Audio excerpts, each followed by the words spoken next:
Welcome to QT Philosophy, where curiosity is sacred, questions are welcome, and nothing's off limits.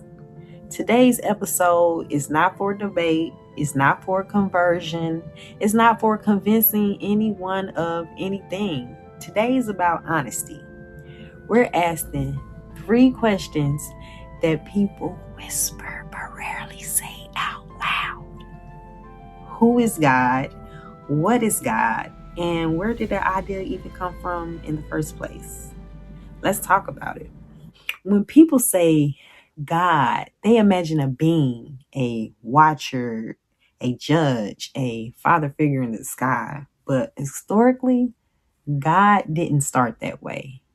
The earliest humans didn't worship one God.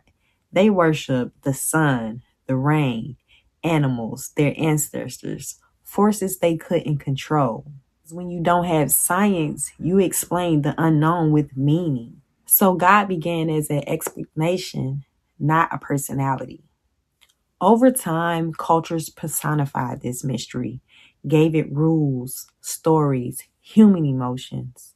Not because God demanded it, but because humans understand stories better than uncertainty. Here's where things get uncomfortable and fascinating. What if God isn't a being at all? What if God is consciousness?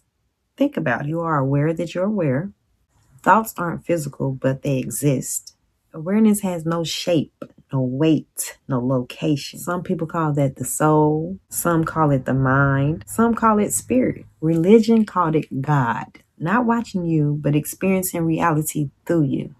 Instead of God is out there, it becomes God is awareness behind your eyes. That idea doesn't require belief, just observation. Another possibility, one older than most religions, God isn't separate from the universe. God is the universe. Not personal, not moral, not judging, just vast, creative, neutral. Everything that exists comes from the same source, same matter, same energy. You are not created in the universe. You are the universe, temporarily conscious. When people say God created everything, another way to say it is everything creates itself. That doesn't make life meaningless. That makes life rare. Here's the part that needs compassion. Religion works because it meets humans' needs. We need belonging. We need certainty. We need meaning and pain. We need ritual. Prayer changes brain chemistry.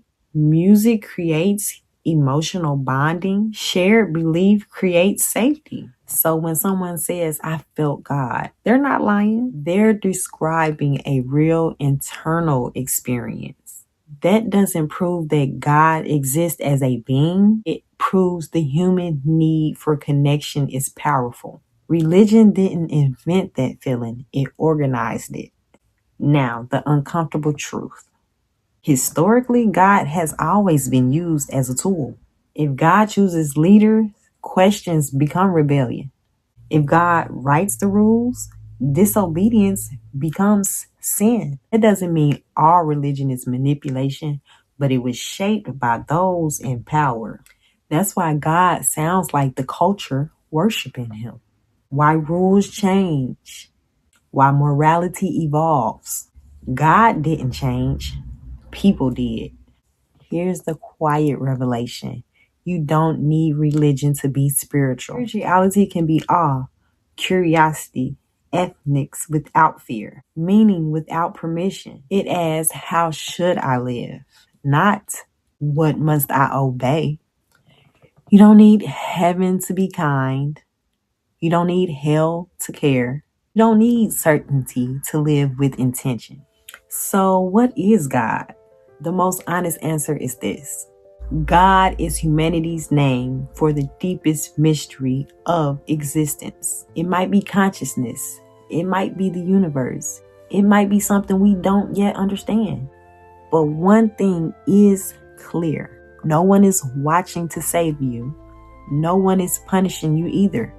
You don't lose meaning when you question God. You gain responsibility. And that is terrifying and also incredibly freeing. This has been QT Philosophy, and if this episode stirred something in you, just sit with it. You don't need answers right away, just honesty. Until next time.